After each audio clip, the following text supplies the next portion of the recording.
Olá, Roberto. Boa E aí, tarde. Davi, tudo bem? Como é que tu vai? Você me ouve bem? Te ouço bem, sim. E você? Estou bem. Só está um Tudo pouco quente certo? aqui. Desculpa Ué, o liga o suor. ar-condicionado. Aqui, se fosse em Porto Alegre, não tinha como fazer uma live contigo sem ligar o ar-condicionado. Ah, estou no ventilador aqui, mas está Bom, tranquilo. ajuda, isso ajuda. É. Então, meus amigos, minhas amigas, boa tarde a todos vocês, seguidores do Roberto Rachevski. Rachevski, como é que se fala teu sobrenome? Rachevski. Rachevski, né?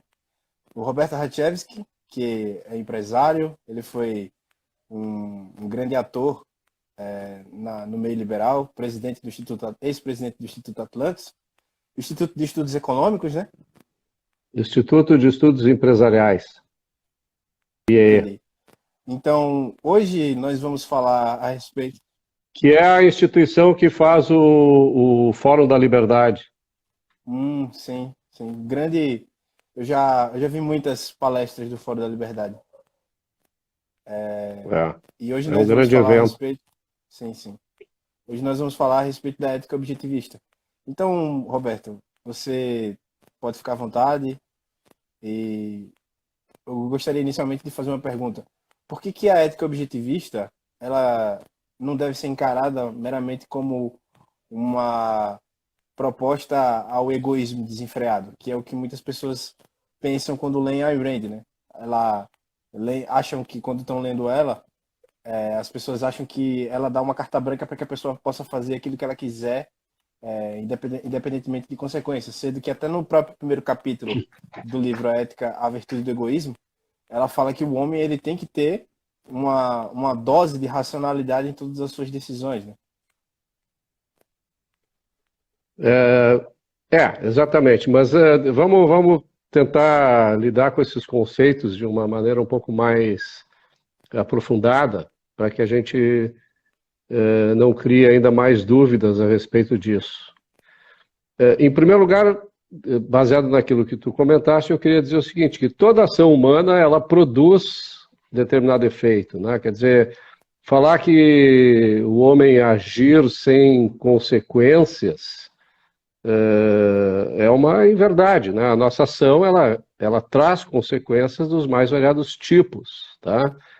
E exatamente porque a nossa ação traz consequências, não apenas para a nossa vida, mas também para a vida dos outros, é que a gente precisa entender como a gente deve se comportar nesta vida, neste mundo, tá? A Sim, ética, de um modo geral, ela exatamente serve de guia para indicar quais são as ações que nós devemos ter com relação a determinados fins, relação a determinados propósitos, tá? Em determinados contextos, e visando o bem ou o mal de alguém, tá? Alguém que vai ser o beneficiário ou aquele que vai ser, vamos dizer assim, a vítima, né, daquela determinada ação, tá? Então, é importante que a gente saiba o seguinte, que toda ação humana, ela tem consequências, tá? Para a gente e para os outros, né? É, onde entra a ética objetivista nesse caso? Quer dizer, se ética é um guia que vai nos dizer como devemos agir tendo em vista a nossa vida, tá? Neste mundo, a ética objetivista diz o seguinte, que toda ação humana, tá? Ela precisa, para que aquele indivíduo possa viver, existir, florescer, prosperar como ser humano, precisa estar focada no auto-interesse daquela pessoa, né? Ou seja, a ação do indivíduo ela tem que, primariamente, tá? Cuidar da existência deste indivíduo, né? Isso não implica dizer que para que a gente consiga existir, viver, florescer e prosperar, a gente tenha que necessariamente sacrificar os demais, os outros, impedindo-os de fazer a mesma coisa, né? Ou seja, para que a gente possa se desenvolver como indivíduo, a gente não precisa, muitas vezes até pelo contrário, a gente deve evitar certamente o sacrifício alheio, assim como a gente deve evitar se sacrificar pelos outros, tá? Então, o sacrifício, que seria o oposto do egoísmo, ou o altruísmo, que seria o oposto do egoísmo, é uma ética que visa exatamente o florescimento e a prosperidade individual de forma universal. Ela não é apenas de um determinado indivíduo, mas ela é uma ética que deve ser adotada para todos os indivíduos numa determinada sociedade. E as pessoas confundem a ação egoísta com a ação violenta, com para eu ganhar alguma coisa, eu preciso tirar de alguém aquilo, né? Como se as relações interpessoais elas fossem jogo de soma zero, né? E a gente sabe que não é assim que funciona, tá? Então isso é mais ou menos assim para dar uma resposta inicial para essa tua pergunta. Interessante. Não sei se eu atendi toda a Sim, tua sim. questão. Não, assim, o que você falou é exatamente o que eu já havia estudado, pesquisado, é exatamente isso que eu gostaria de ter ouvido, né? Para uma pessoa que se diz objetivista, que conhece o pensamento da Ayn Rand, né? Eu acho importante dizer a respeito disso, porque teve um rapaz que fez uma pergunta em um dos posts da página, né, do nosso grupo de estudos, que ele perguntou por que a ética objetivista, mesmo sendo materialista, no ponto de vista filosófico, né? Não. Tá errado isso, mas a gente analisa isso depois, completo. Então, porque ele havia associado a ética objetivista com a visão marxista, né? Sobre a questão de Ayn Rand, ela não crê em Deus e, assim, ela nunca tem envolvido a metafísica na filosofia dela. Mas eu havia explicado para ele que a extrema diferença é que o marxismo, ele toma dos outros em prol de um bem comum que não existe. Em prol de um bem comum coletivo que não existe. Enquanto a ética objetivista, ela se fundamenta basicamente naquilo que você havia dito, né? Que o indivíduo, ele deve procurar uma forma de sua sobrevivência, buscando seus próprios interesses. Vamos lá. Em primeiro lugar, é totalmente equivocada essa visão de que os objetivistas são materialistas, tá? Não, os objetivistas não são materialistas no seguinte sentido. Os objetivistas, eles entendem, tá, que o ser humano, ele não experimenta a dicotomia entre corpo e mente, tá? Os místicos, eles costumam dar primazia ao espírito, à mente. Os marxistas, né, eles costumam dar primazia ao corpo, ao físico, ao material.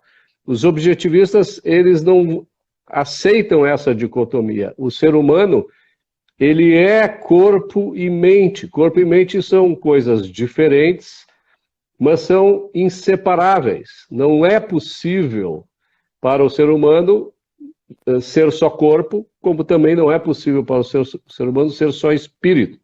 Então, quando a gente fala em ética, a gente fala em escolha. E quando a gente fala em escolha, a gente fala em escolha porque a gente sabe que existem valores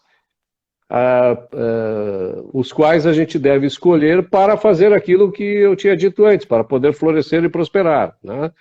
Então, os objetivistas, eles reconhecem claramente que esses valores, eles podem ser divididos em 3 categorias.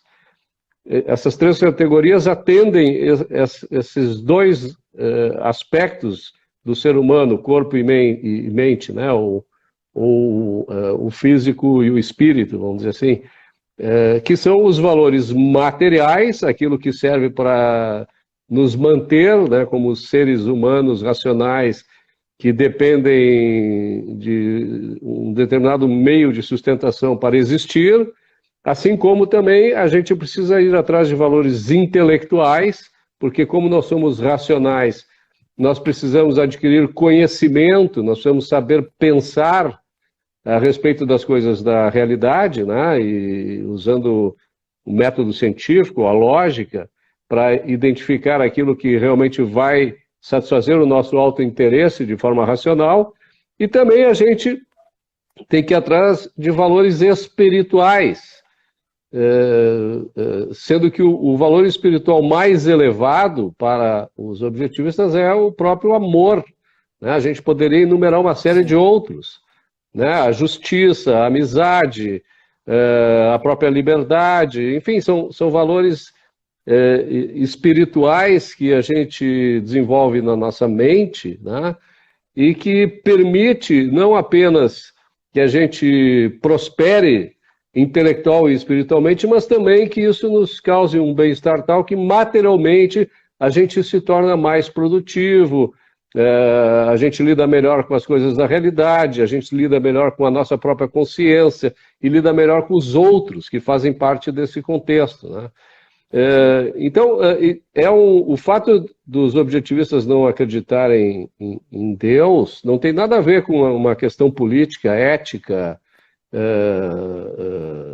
ou epistemológica, ela tem a ver exatamente com a metafísica que a filosofia objetivista defende, né? Que é o fato de que a existência existe, tudo que existe é algo, tá? E esse algo tem uma identidade, uma característica, tá?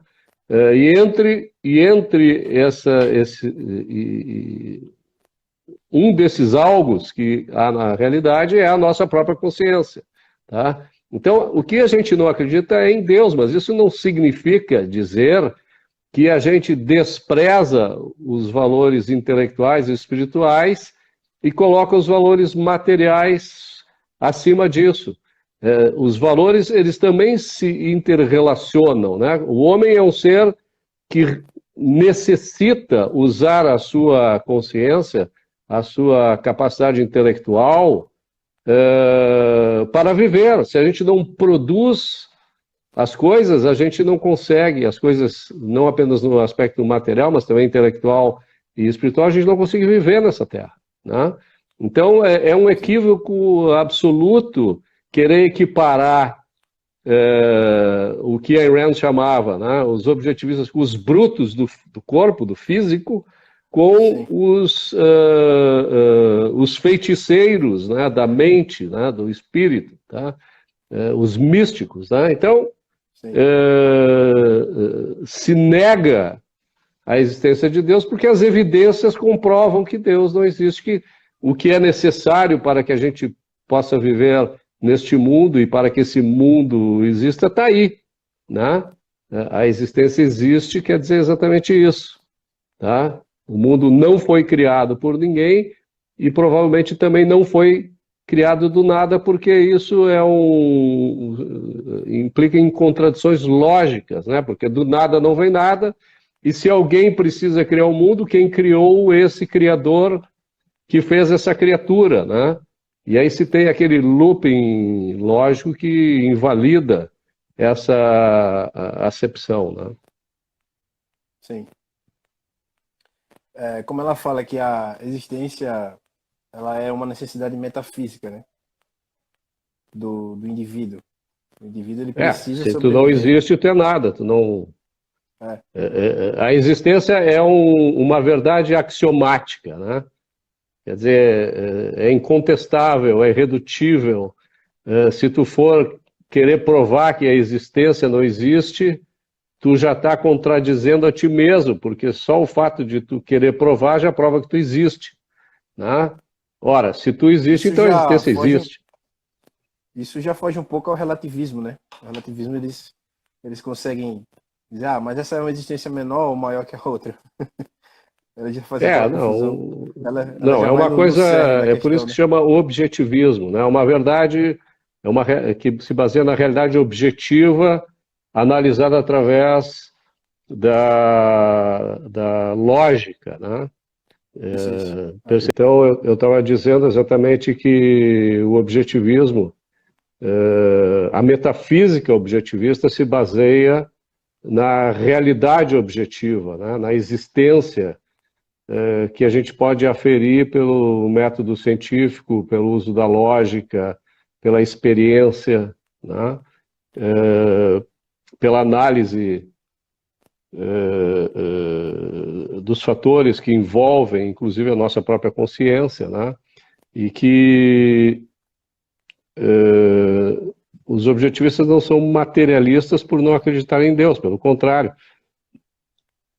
Diferentemente dos marxistas, né, que defendem o corpo, a matéria, né, e desprezam o espírito, ou dos místicos que defendem o espírito, a alma, né, e desprezam o corpo, tudo que envolve o corpo seria pecaminoso, né?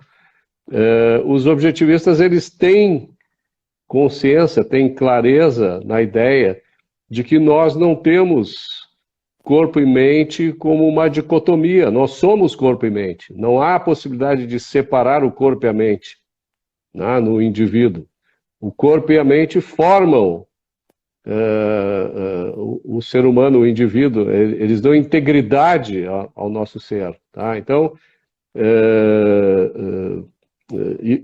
isso significa dizer o seguinte, que o fato de nós termos corpo e mente e que nós precisamos usar o corpo e a mente faz com que a gente tenha que estabelecer determinadas premissas para a nossa ação, visando a busca de determinados valores. Esses valores, eles precisam atender tanto o aspecto material, como também o aspecto intelectual e espiritual que envolve o ser humano. Tá? Então, eu estou repetindo aqui, para quem não ouviu, claro, eu falei com mais detalhes na hora em que a internet havia caído, mas essa é a ideia, né, de que tu saber lidar, tu aprender, conhecer as coisas da realidade, como usar a mente, né, para isso, que são valores intelectuais que a gente precisa desenvolver, até porque tudo que o homem precisa para viver precisa ser produzido, né, então a gente não tem instintos, né, a gente não vive automaticamente reagindo à dor ou ao prazer, à fome, Natureza, né? etc., né? A natureza. A gente precisa criar, a gente tem que focar a mente, pensar para criar esses valores, sejam os materiais, que vão nos manter vivos, sejam os intelectuais, que vão nos capacitar para enfrentar os desafios da existência, ou sejam os espirituais, que vão lidar com as coisas que dizem respeito às nossas emoções, a nossa felicidade, o amor, a amizade, o sentimento de justiça, enfim, tudo aquilo que diz respeito à atividade mental, né, que nós experimentamos.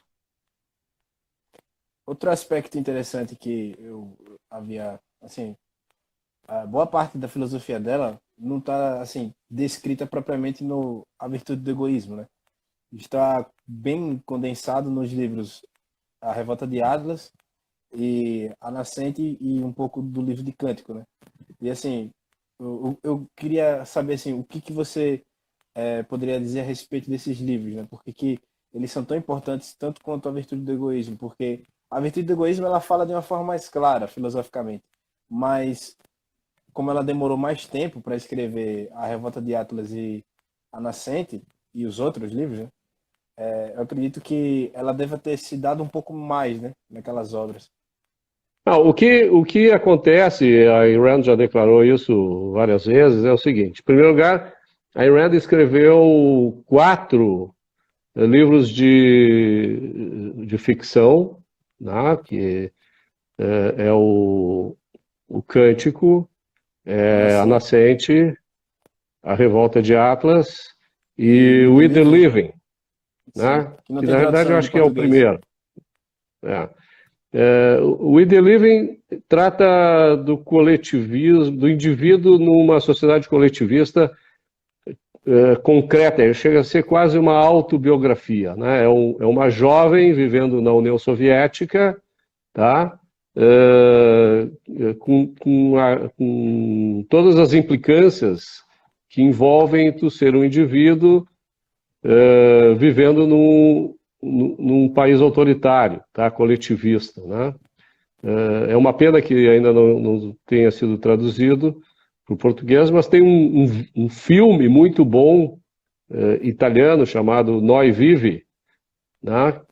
Que eu recomendo fortemente porque tem toda uma história por trás desse filme, inclusive, vale a pena pesquisar, Noi Vivi, para a gente entender como a Irã se via lá na União Soviética, né? E o que a motivou, baseado nesse inclusive, a livro. migrar. Tá? Esse livro é baseado na vida dela. Não, esse O filme segundo livro é nesse livro, né? Cântico. Hã? Esse filme é baseado no livro dela, né? Sim, o filme é baseado no livro dela. Foi feito sem o conhecimento dela, tá? Foi feito na Itália de Mussolini, tá? Ele era uma crítica à sociedade coletivista. O Mussolini achava que era uma crítica à União Soviética, de quem ele discordava. Quando ele viu que a crítica poderia ser direcionada a ele, ele proibiu o filme, mandou como é? Retirar as cópias do mercado? Retirar as cópias, confiscar as cópias do filme, os originais. Mas o pessoal escondeu os originais na terra, né? Abriram um buraco, esconderam, e deram para ele a cópia de um outro filme. Os caras que estavam atrás nem perceberam. E mais tarde a Irã descobriu que esse filme existia e aí se desenrola toda uma interação entre ela e os produtores bem interessante, tá? Isso foi em 1942, hein? Nunca sabia foi disso. feito. Vale a pena dar uma pesquisada nessa história porque é muito interessante. E o Cântico trata também de uma sociedade coletivista, né? Só que ficcional, né? Quer dizer, é um livro de ficção científica, Bem uma estranho, distopia, né? Que se trata muito no futuro. Então, os dois primeiros livros dela focam nesse aspecto, né? Do coletivismo. Já a Nascente muda o enfoque, né? Passa para análise até mais propositiva com relação ao individualismo, né? E a Revolta de Atlas amplia essa visão, né? A Nascente ele foca mais na ética do individualismo e a Revolta de Atlas faz uma apresentação mais filosófica, né? Ela é mais ampla, ela trata não só da questão ética, como também da questão política, né?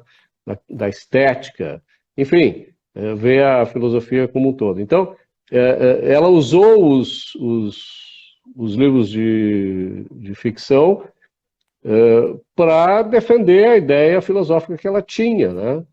E os livros de não ficção, como A Virtude do Egoísmo, são, na realidade, coletâneas de artigos que ela escreveu ao longo de muitos anos, né? No caso da Virtude do Egoísmo, são artigos escritos entre 1961 e 1964 e publicados no jornalzinho que ela publicava, se eu não me engano, é The Objectivist. Primeiro, se não me engano, era The Objective Letter e depois se tornou The Objectivist. Então tem 15 artigos dela e tem 14 artigos dela e 5 artigos do Nathaniel Branden, que era, na época, a pessoa que tomou a iniciativa de divulgar o objetivismo abrindo espaço na academia, enfim, na imprensa e tal, para os escritos da Ayn Rand, né? Depois eles se desentenderam por questões particulares, que envolviam também questões filosóficas, e a Ayn Rand acabou destituindo ele de seu representante, né, intelectual. Tá? Era uma mulher muito forte. E nomeou depois o Leonard Peikoff, que, por sinal, eu recomendo o livro que o Instituto Liberdade oferece, que se chama Objetivismo, a Filosofia de Ayn Rand, onde ele explica toda a filosofia de cabo a rabo. Perfeito. Tem alguém discutindo contigo aí no fundo? É um cachorro gritando. É o meu cachorro, o cachorro da minha mãe. Qualquer barulho aí, você vai ver que é o cachorro. Desculpa aí. Não tem problema. Eu achei interessante, assim, porque eu vim conhecer ela bem tarde, né? Assim, eu conheço... Nunca assim, é tarde. Nunca é tarde. Não, eu digo assim, tarde, no sentido de que eu já ouvi Recentemente. falar a respeito. Isso. Eu já ouvi falar a respeito dela. Eu me aprofundei. Eu tô tentando me aprofundar a partir desses últimos 2, 3 anos, né? No pensamento dela, no pensamento de Mises, Hayek, aquele boom, né? Que deu liberais, novos liberais, etc. Mas, enfim, assim, o livro que eu li ainda, até agora, o Cântico, ele é bastante interessante porque ele vai bem no cerne do problema, né? A busca pelo conhecimento do personagem principal sempre incomodou aquela sociedade, né? Não, você não pode sair do seu caminho, você não pode sair do seu caminho de varredor de rua, você não pode buscar outras posições, o que é justamente um ataque bem voraz ao marxismo, né? O marxismo ele estratifica a sociedade em classes justamente para que as pessoas elas não possam ter essa ascensão, né? E foi uma das coisas que mais me chamou a atenção, porque ela meio que é... Mas isso não é só o marxismo que faz isso, tá? Sim, sim. Sociedades, toda filosofia coletivista, sociedades né? coletivistas, de um modo geral, não apenas aquelas que se baseiam nas ideias marxistas, elas tendem a impedir as pessoas de se mobilizarem dentro da sociedade, né? De aproveitarem as oportunidades, de interagirem livremente com os demais, né? De expressarem a sua capacidade intelectual, física e produtiva. Então, isso não é particularmente algo que existe apenas no marxismo, né? Isso permeia todas as filosofias, os sistemas sociais que se baseiam no coletivismo, tá? Tanto de esquerda quanto de direita. Perfeito. É justamente um bom esclarecimento, né? Porque muitas vezes a gente fica nessa dicotomia, marxismo, liberalismo. Bom, pelo menos na realidade em que eu vivo, a guerra é essa, né? A gente não tem muitos meios para a guerra não é essa. É isso que eu quero te dizer, Davi. Se existe uma guerra, tá? A guerra é uma só. É o coletivismo versus o individualismo, tá? Sim. O que, por exemplo, pessoas que pensam que egoísmo é o mal, né? Como é que tu falaste? O egoísmo desenfreado? O brutamontes, né? O cara que vai atrás de tudo e passa por cima de todos. Também tem o fraudador, né? Que não precisa ser brutamonte, ele frauda, né? Ele perverte e tal. Há várias maneiras de tu manifestar a irracionalidade, né? A violência, a força ou a fraude, né? Então, o que eu quero te dizer é o seguinte: a grande questão ética que suporta essa luta, como tu diz, essa batalha intelectual, política, ela se divide entre: seria o indivíduo um fim em si mesmo, aquele ser que precisa ter liberdade para agir de acordo com o seu próprio julgamento racional a respeito da realidade das coisas e do que a sua consciência pretende como ser humano, né? Ou seria o indivíduo parte de um organismo do qual ele faz parte e para o qual ele serve, né? Independente das suas próprias vontades. Tá?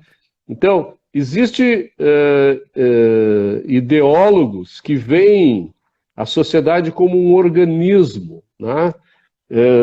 O indivíduo não é um ser íntegro, não é um universo em si mesmo, ele é apenas uma célula, uma parte do sistema. Né? E ele só tem valor enquanto ele se sacrifica para a sociedade, para o funcionamento do sistema. Né? E quando ele almeja ser um fim em si mesmo, ser um universo próprio, entenda que universo próprio não significa o sujeito viver isoladamente dos demais, não é isso. Tá? Isso a gente pode conversar em seguida. Mas significa tu ter poder para dar significado à tua vida, né? Estabelecer os teus propósitos de vida, estabelecer os meios pelos quais tu vai atingir esse propósito e fazer de tudo que está ao teu alcance racionalmente para alcançar esses propósitos que, se realizados, te permitirão viver em estado de felicidade como um sentimento, com sentimentos não contraditórios. Tá? Então, o ser humano ele tem que viver em sociedade como se ele estivesse numa ilha isolada. Tá? O que significa isso? Se eu estou numa ilha isolado, toda a minha ação, tá, não vai resultar num ato coercitivo contra ninguém, né? Eu não posso fazer os outros pararem, porque não há ninguém lá. E os outros também não podem toler a minha liberdade, porque não há ninguém para toler a minha liberdade. Então, o que acontece? Numa ilha isolada, eu tenho plena capacidade de usar os meus direitos individuais, né? Quer dizer, eu tenho direito a viver a minha vida como eu bem entendo, a agir de acordo com o meu julgamento como eu bem entendo, a dispor, né? Usar daquilo que eu produzi como eu bem entendo, tá? E buscar a felicidade como melhor me aprouver. Numa ilha isolada, eu consigo fazer isso. Exatamente, os direitos individuais são a ponte que nos tiram de uma ilha isolada e nos levam para o meio de uma sociedade onde muitas vezes a gente convive com milhões de pessoas. Tá? Sim. Exatamente, os direitos individuais é que vão permitir o reconhecimento desses direitos, a proteção desses direitos é que vão permitir que a gente interaja com os outros de forma cooperativa, ou seja, a gente se une aos outros para agir em conjunto para adquirir conhecimento, para trocar bens materiais, para desenvolver questões intelectuais, para atingir determinados valores espirituais, né? Como eu já falei, amizade seria um, o amor seria outro e tal. E o respeito a esses direitos individuais é que vai fazer com que a gente possa viver como indivíduo único, universal, né? Em vez de ser um pedaço de algo maior inexistente, por sinal, porque a sociedade não existe, né? É algo abstrato. Existem os indivíduos, né? Sim. Essa sempre foi um questionamento que eu sempre tive, né? Eu ouso dizer que quando eu comecei a me entender como pessoa, 12, 13 anos eu era anarquista. Aí depois eu vi que anarquismo não é algo muito interessante, né? Viver sem ordem o tempo inteiro. Se tu for, digamos assim, monopolista do uso da coerção, né? Então, se tu tiver o maior exército, a maior gangue, né? Aí tudo bem, aí tu vai mandar em todo mundo vai te obedecer. Porque eu sempre ficava pensando, o meu questionamento sempre era, por que eu devo obedecer a um ente que eu não conheço? Porque por mais que a gente conheça os agentes estatais, a gente não conhece o Estado. O Estado é uma coisa que permeia o imaginário, né? Aquela coisa assim, tá para cima da realidade, né? Como você estava conversando, a gente estava falando. Não, E assim, não, não. Tu está confundindo os termos aí. Eu vou tentar dar outra ótica para isso. Posso te cortar já ou tu quer concluir? pode falar.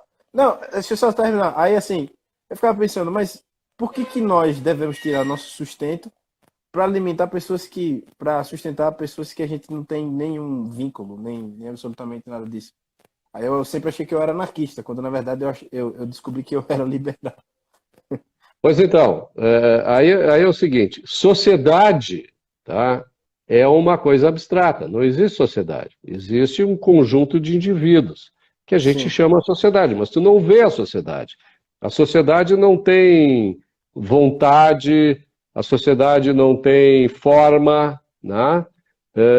Não existe interesse comum da sociedade, porque cada indivíduo tem o seu interesse.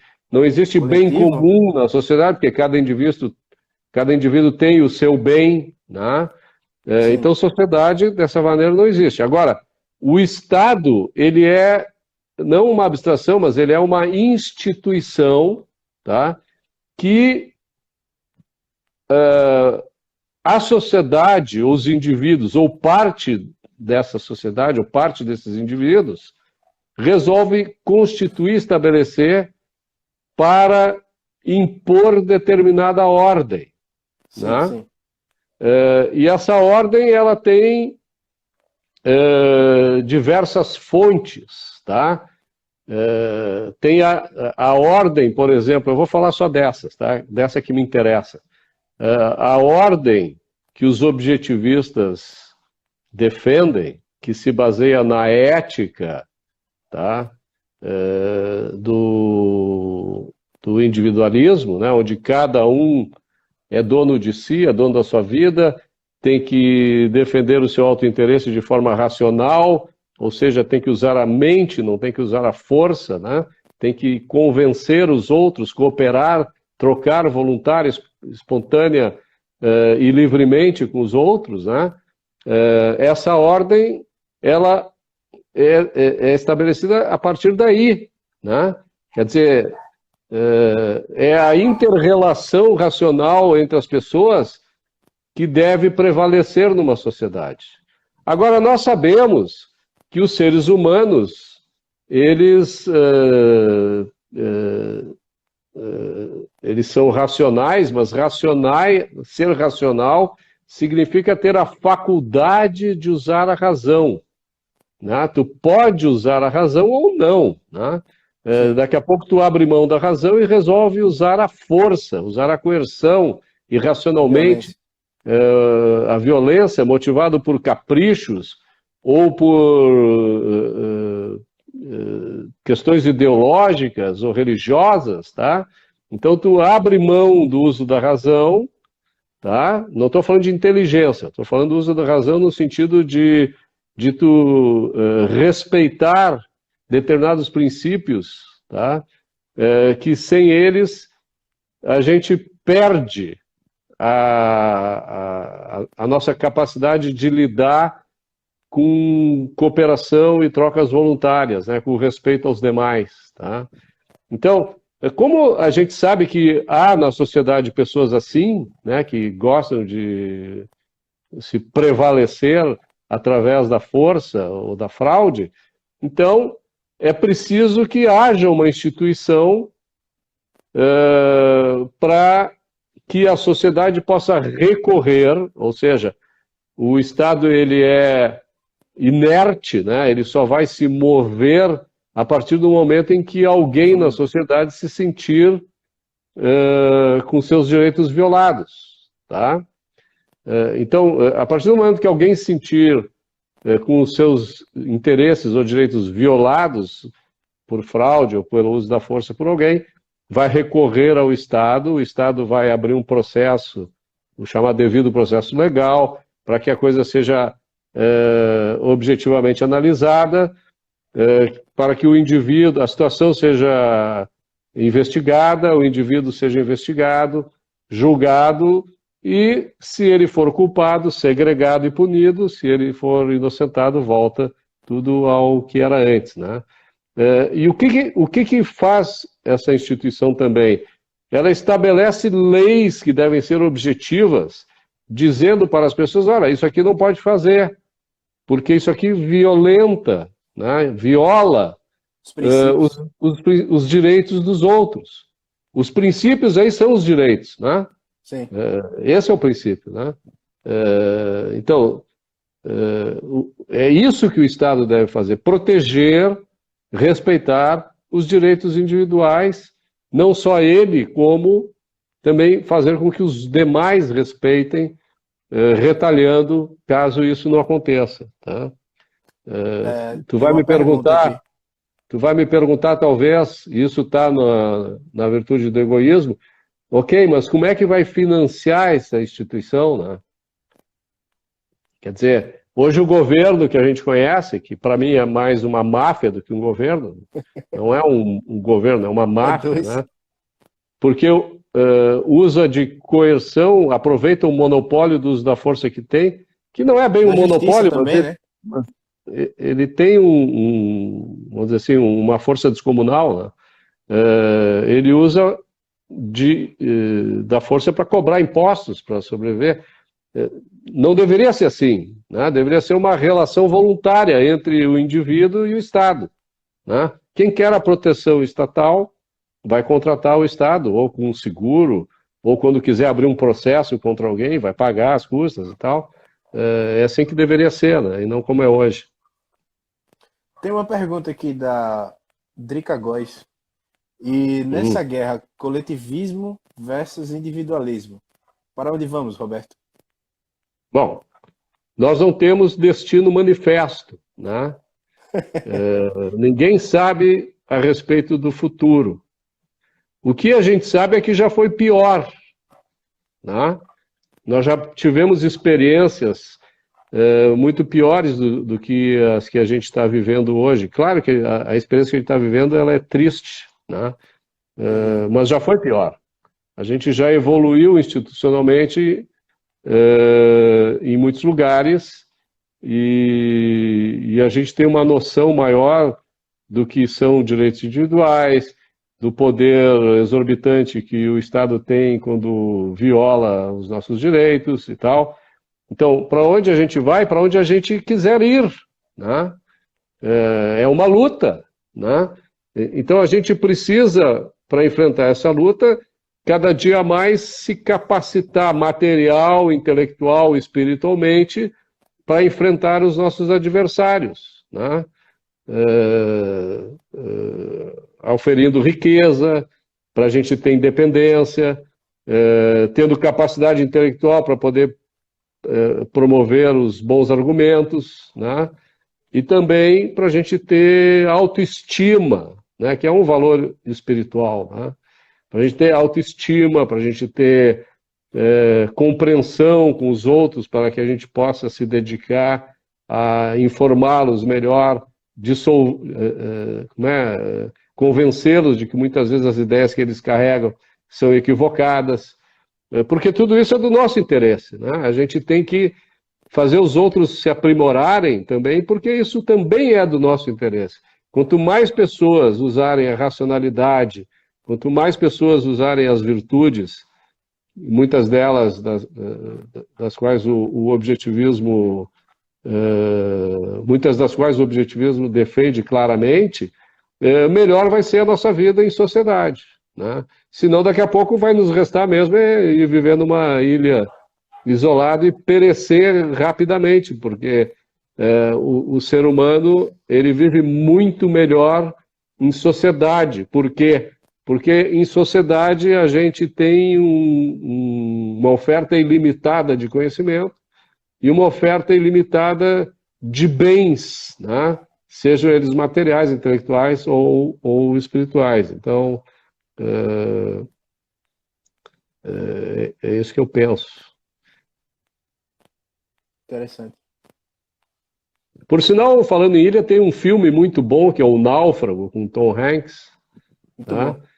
Eu gosto. que dá para fazer uma análise objetivista do filme muito clara, né?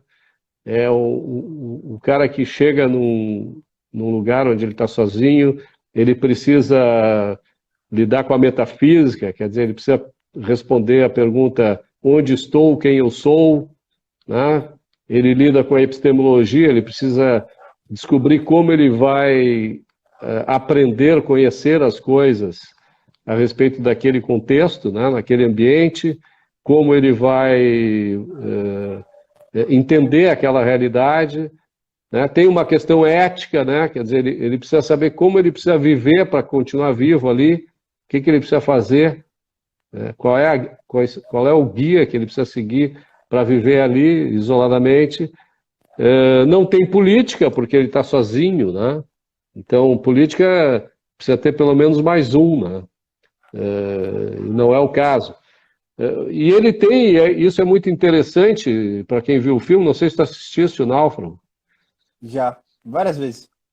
Tem uma cena que ele separa um dos envelopes que ele trabalha na FedEx, né? Então ele precisa, o objetivo dele, o propósito produtivo dele era entregar aquelas encomendas, né? Porque ele era Verdade. o gerente da FedEx. E ele separa um daqueles milhares de pacotes que ele tem para entregar, ele separa um e diz: esse aqui se tornou o meu propósito. Eu preciso entregar esta encomenda para o seu destinatário, né? Então, ele deu um propósito produtivo para a sua vida.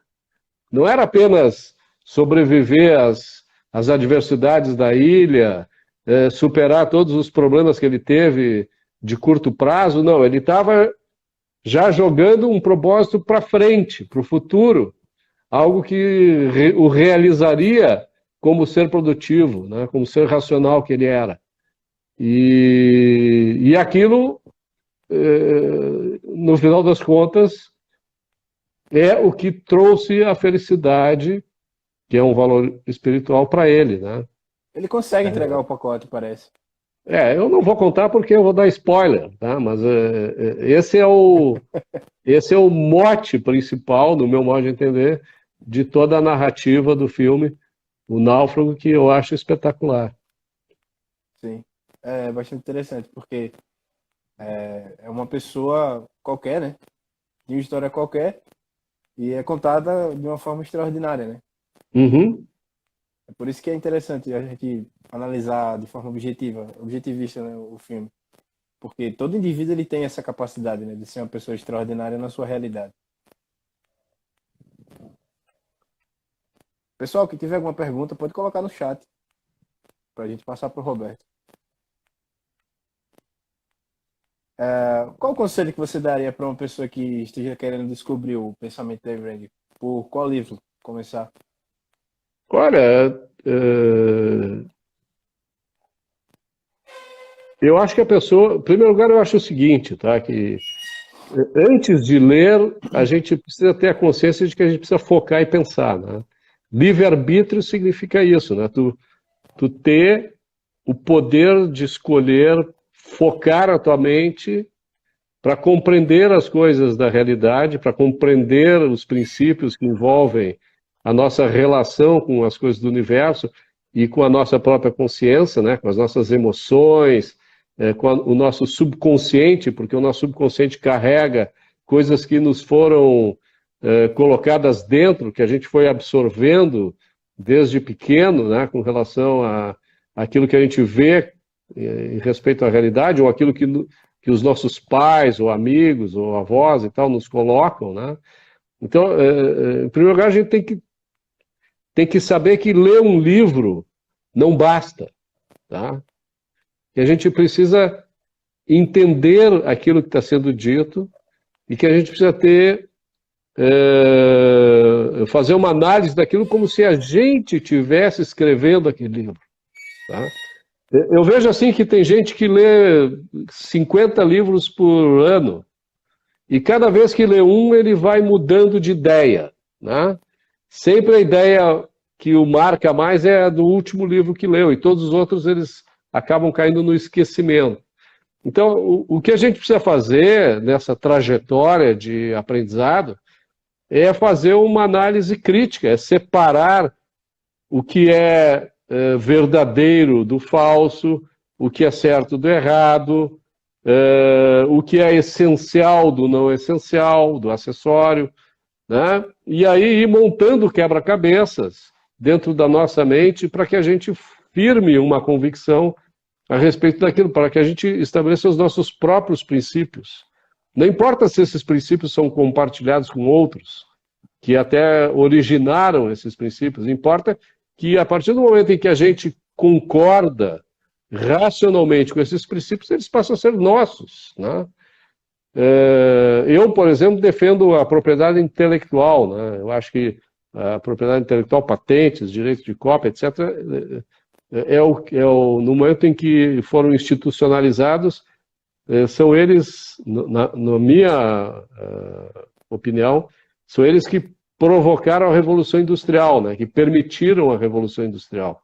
Quer dizer, a partir do momento em que alguém, ao ter uma ideia e ter essa ideia na medida em que ela é materializada como um bem concreto, ter proteção de propriedade sobre isso, tá?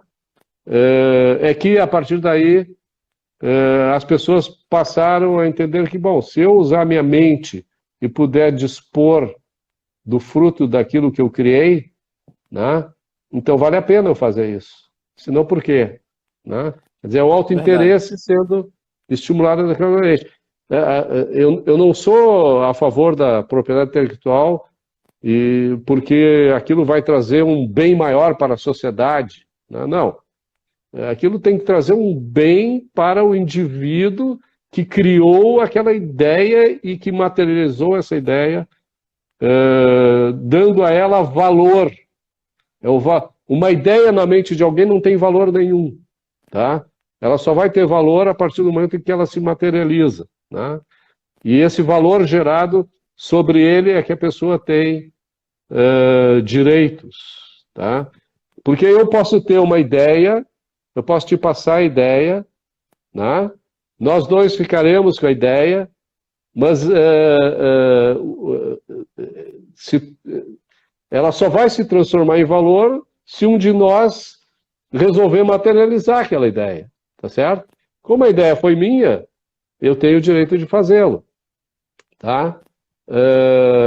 Tu pode ganhar com a ideia, eu posso ganhar com a ideia, mas se a gente materializar aquilo, quem materializar é que tem o direito de usufruir do valor criado por ela, né? Quer dizer, uma ideia na mente de milhares de pessoas não tem valor algum, tá? A não ser no momento em que ela se materializa. Então, é importante que a gente compreenda que as ideias elas devem servir para nós para que guiar a nossa vida, né? Não adianta eu sou um objetivista. Ok, então quer dizer que tu vive racionalmente, que tu age com ética. Não, eu concordo com as ideias, mas a minha vida é um lixo. Bom, aí não serve para nada, né? Tá certo? Lembrando também o seguinte, que nós, seres humanos, nós somos racionais, mas nós não somos oniscientes, nós não somos infalíveis, né? E o uso da racionalidade, e a racionalidade significa reconhecer não que a gente usa a razão sempre, não, mas que a gente pode usar a razão e deve usar a razão sempre que for necessário, tá? Então, eu acho isso uma coisa importante. Eu tenho só agora duas perguntas finais. Por que a Ayn Só para completar, então, eu dei essa introdução para dizer o seguinte, não importa por qual livro comece, tá? Mas eu acho que acompanhar a evolução intelectual da Ayn Rand é importante, tá? Quer dizer, vai lá e lê We the Living, para quem entende inglês, se não entende, vai ler Cântico, vai ler A Nascente, né? Cântico trata do coletivismo, A Nascente trata do individualismo, vai ler A Revolta de Atlas, que trata do objetivismo como filosofia e do capitalismo como sistema político, social, né? No caso, no livro, a decadência, a destruição do capitalismo, né? Que leva àquela condição decadente, né? Da sociedade americana, conforme escrito por ela. As duas últimas perguntas que eu tinha era a seguinte: a gente vê muito que existem nomenclaturas, né? Liberais, libertários, enfim, temos Hofbauer, que foi o autor do Manifesto Libertário, Mises, que é um liberal austríaco, etc. Mas Ayn Rand, em que ela se encaixava? Essa é a primeira pergunta. Ela se dizia o quê? E a Bom, última pergunta vamos responder essa primeiro. certo, Pode ser? pode sim. Uh, vamos distinguir as coisas aqui no seguinte sentido. Em primeiro lugar, a Ayn Rand ela era uma filósofa, tá? Ela criou uma filosofia completa, né? Ela começa na metafísica e ela desenvolve a hierarquia necessária para a criação dos ramos da filosofia, né? Então ela tem a metafísica, ela tem a epistemologia, que é a teoria do conhecimento, ela tem a ética, ela tem a política e tem a estética, que também é importante, tá? Então ela como autora, como filósofa, como pensadora, no meu modo de entender, ela é muito superior tanto ao Mises quanto ao Rothbard, que são bem mais limitados do que ela. Eu não estou nem falando dos equívocos que os pensamentos que podemos encontrar no pensamento de Mises, que é um subjetivista, a priorista, kantiano, nem no de Rothbard, tá? Que é um anarcocapitalista, né? Que é uma contradição em termos, tá? Então, eles têm o seu valor, mas não chega nem perto do valor, no meu modo de entender, e eu conheço todos eles, tá? E mais alguns, que a Ayn Rand tem para o pensamento de uma forma mais ampla, né? Uma visão filosófica da vida, das coisas, da nossa consciência, da nossa relação com os demais seres que habitam a Terra e tal. Então, ela é objetivista, né? Por quê? Porque ela se baseia na filosofia que ela criou, que se chama o objetivismo, tá? Sim. O Mises, ele é um austríaco, porque nasceu na Áustria, em primeiro lugar, e também porque ele defende o que se convencionou chamar de escola austríaca de pensamento econômico, né? E o Rothbard é um anarcocapitalista também por causa do sistema social que ele criou, que parte de uma ética capenga, no meu modo de entender, né? Ela não atende todas as questões filosóficas que deveria atender. Perfeito. A última pergunta? Você acha que a gente pode, no caso, todos os acontecimentos recentes, né? Quem segue você no Facebook e alguma outra página do Twitter? Você tem Twitter? Eu não sei. Eu tenho Twitter, mas eu não exploro o Twitter porque eu acho Sim. um ambiente Extremamente deletério, tóxico? Certo. tóxico. Eu também não tenho. Né? Eu também não uso. Não, Eu detesto, sinceramente. nunca A gostei. gente vê. Nunca gostei. De vez em quando eu ponho lá só para não perder a conta e tal, mas Eu nunca postei quase não nada e a interajo. minha conta tá lá. Eles não vão deletar, assim, não sei. A pergunta, eu sei que é uma pergunta Não, eu digo para extremamente. não perder a conta, para eu não perder a conta, para eu não me esquecer do Ah, login, sim, sim. Sim, sim. entende? Entendi. Perdeu a relação. Às vezes eu ponho lá um negócio só para me lembrar. Sim, sim. É, a gente vem vendo, a gente tem visto, né, que em nome de um bem coletivo, de saúde coletivo, muitos governos e pessoas do mundo inteiro, eles estão utilizando de meios extremamente coercitivos, né?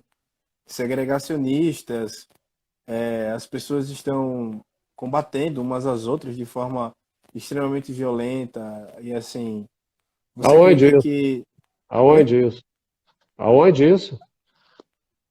no Facebook, na vida privada também. Mas Eu conheço por que pessoas. violenta? Por que violenta? Eu não vejo nenhuma violência nas redes sociais. A única violência que a gente pode ver nas redes sociais é alguém mentir a respeito de outra, difamar, Então, injuriar, mas por exemplo, mas se tu discutir, na Alemanha xingar, principalmente. ofender e tal, não, para mim não é Então, violência. na Alemanha Palavras não principalmente. são violentas. Não, eu concordo também, concordo. Principalmente, por exemplo, na Alemanha, aqui no Brasil, por exemplo, policiais que. Um ambulante que estava tentando sobreviver e eles pegaram, bateram na pessoa, simplesmente por ela Isso é estar, vamos violência. dizer, descumprindo um decreto, etc, entendeu? E assim, a gente vê essas violações dos direitos individuais, né? Você Sim. acredita que vai haver um ressurgimento do pensamento a respeito da luta por esses direitos? As pessoas vão voltar como Locke e os outros que começaram essa luta para que a gente possa voltar àquele estado de direito que a gente possuía? Ou você acha que vai ficar assim um nível cada vez mais intenso de guerra ideológica? Porque existe o lado que defende, eu não tenho uma obrigação de estar, sei lá, defendendo qualquer coisa que o governo diga que é certo só porque o governo está dizendo. Enquanto a outra aceita tudo e diz que se você não aceitar, você está sendo algum outro termo que eu não vou citar para não derrubar a live. Entendeu? Eu entendi o que isso quer dizer, mas eu quero botar uma outra perspectiva aqui. Certo. Vamos pensar o seguinte. Em primeiro lugar, todos esses debates, tá, não são ataques, não são violências, né, não são ataques físicos, não ferem o direito individual de ninguém nas redes sociais, eles são vivenciados, eles acontecem, eles existem em ambientes privados, né? Quer dizer, isso há quem ache que isso não é legal, mas eu acho ótimo que em vez de tu estar no espaço público estatal discutindo as tuas ideias, tá? Sujeito à censura, né? Porque a censura do Estado ela requer o uso da coerção e ela te impede de te expressar em qualquer circunstância. Se tu sofre censura, aquela tua ideia censurada, ela não vai poder ser repetida em lugar algum, tá? A não ser no ambiente privado, né? Na tua casa ou na casa de algum amigo, sem que o governo saiba, tá? Agora, hoje, a discussão pública, ela se dá em ambiente privado. Eu sei que há uma análise relativista dessa questão sob regras claras, tá? São as regras do dono do lugar, né? Então, se tu levares em consideração aquelas regras, tá? Tu vai poder expressar o que tu quiser da maneira que quiser, e eles te permitem isso, muitas vezes colocando algumas mensagens, né? Dizendo que eles não concordam exatamente com aquilo, que aquilo precisa ser melhor investigado e tal, e eles também fazem a sua investigação, e eles têm todo o direito de fazê-la, afinal de contas, aquele lugar é deles. Então, no ambiente privado não há censura, tá? Há o exercício da liberdade de expressão, porque a liberdade de expressão ela tem duas faces, vamos dizer assim, né? Não apenas eu tenho o direito de dizer o que eu bem entendo, tá? Como eu também tenho o direito de não ouvir o que os outros dizem, de não dar espaço para que os outros digam, de não concordar, apoiar, financiar, aplaudir o que os outros dizem. Isso também é liberdade de expressão, né? A gente tem a liberdade de expressão de dizer sim, eu concordo, e dizer não, eu não concordo e não quero te ouvir. Entendeu? Se tu quiser falar isso que tu está falando, vai falar em outro lugar, mas não aqui, onde eu mando, porque é meu. Sim. Entendeu? Então, principalmente os conservadores, eles usam a legislação para dizer, mas a lei diz que se tu faz como é que se diz? A Calúnia, difamação. mentoria, né? A mentoria do que está sendo publicado, então tu não é neutro. Bom, tem uma lei que diz isso e daí, não importa. Essa lei é uma lei estúpida, porque ela se baseia no fato de que o governo teria o direito de conceder publicamente o uso daquilo que é de todos, que é público, que está à disposição, como, por exemplo, o espectro eletromagnético, né? Como se Sim. fosse dele, tá? Então, o espectro eletromagnético, ele está aí. Usa quem tiver, O equipamento necessário. quem tiver o equipamento e quem tiver chegado em primeiro lugar naquela onda, naquela faixa, né? E aí sim, aí o Estado vai proteger esse que chegou primeiro, como acontece com terreno físico, né? Se tu pega lá uma área devoluta, que não tem dono, é do Estado, e começa a explorar aquilo, ela é tua. E o governo tem que proteger a tua propriedade, assim como deveria fazer isso com relação ao espectro eletromagnético, né? Então, eu acho assim, ó, que bilhões de pessoas usam as redes sociais, pensam completamente diferente, se xingam, se ofendem, mas não se matam, tu entende? Com certeza. É possível haver diálogo, discussão, a busca da racionalidade, né? Sim. É claro que tem gente que Mas não eles pensa, querem que como isso não não pensa quando aconteça, anda né? na rua, né? Eles querem dizer, Então, eles eu querem acho assim, taxar os discursos diferentes de discurso de ódio, pode racismo, taxar do etc. que quiser, né?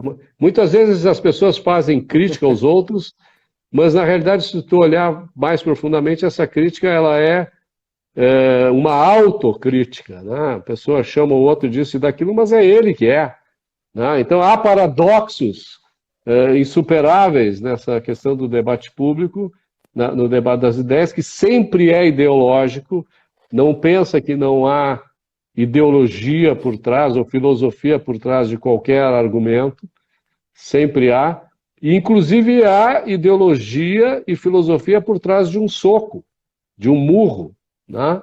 É o pragmático, aí sim, o pragmático exacerbado, né? Como é? Aquele cara que não tem princípio algum e que parte para qualquer uma para ganhar aquilo que não merece, né?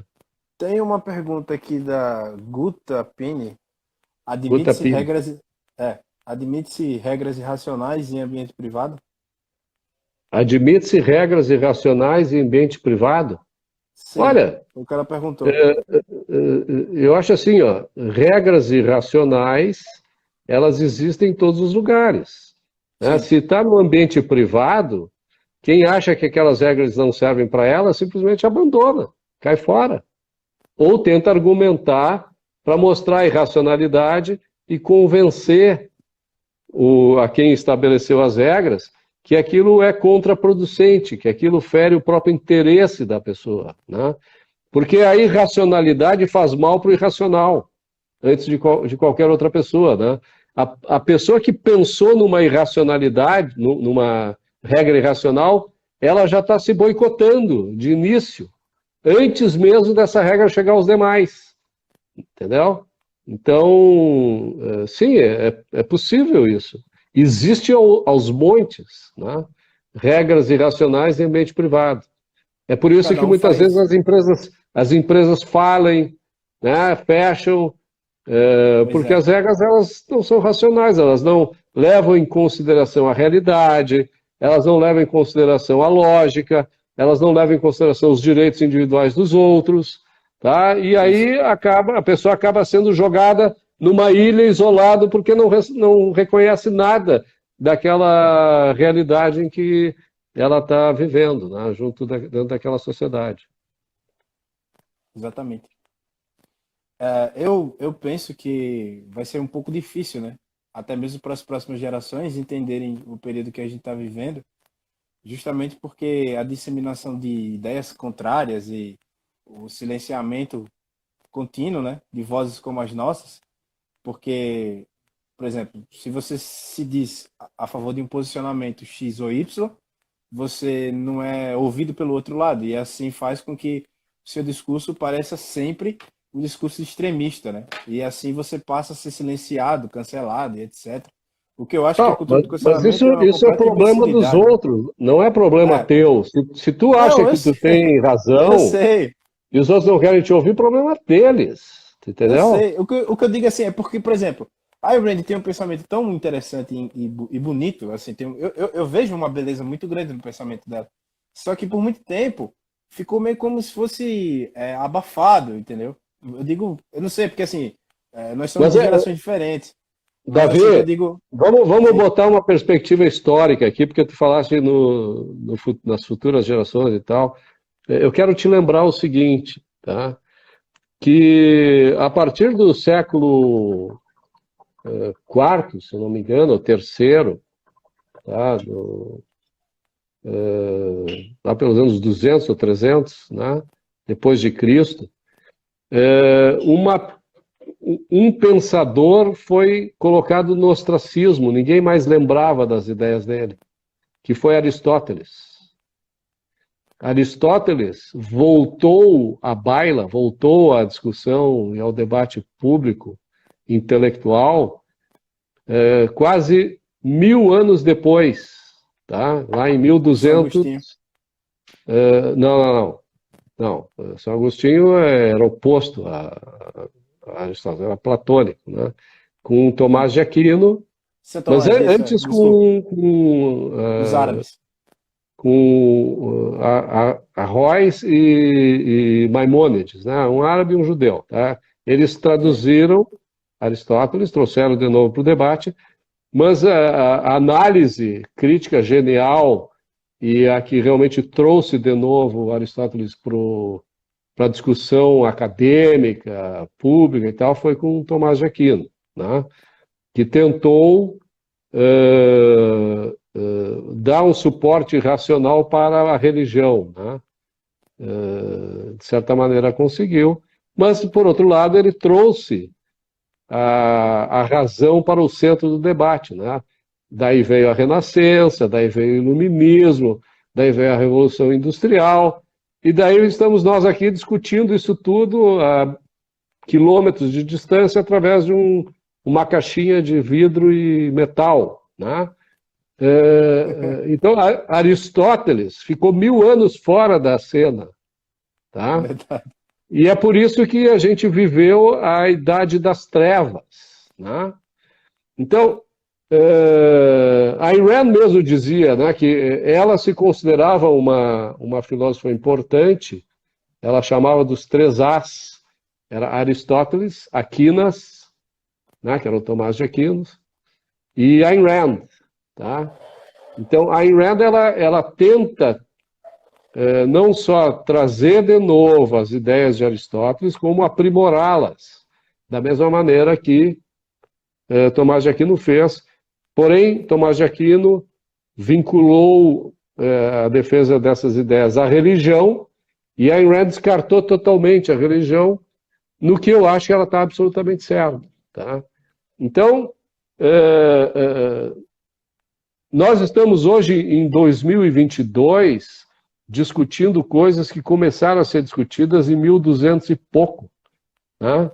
Há 800 anos atrás, e ainda assim a gente repete os mesmos erros e tal, e vai continuar repetindo. O que a gente não pode é desistir de defender o que é verdadeiro e o que é certo, tá? A Sim, defender o bem contra o mal.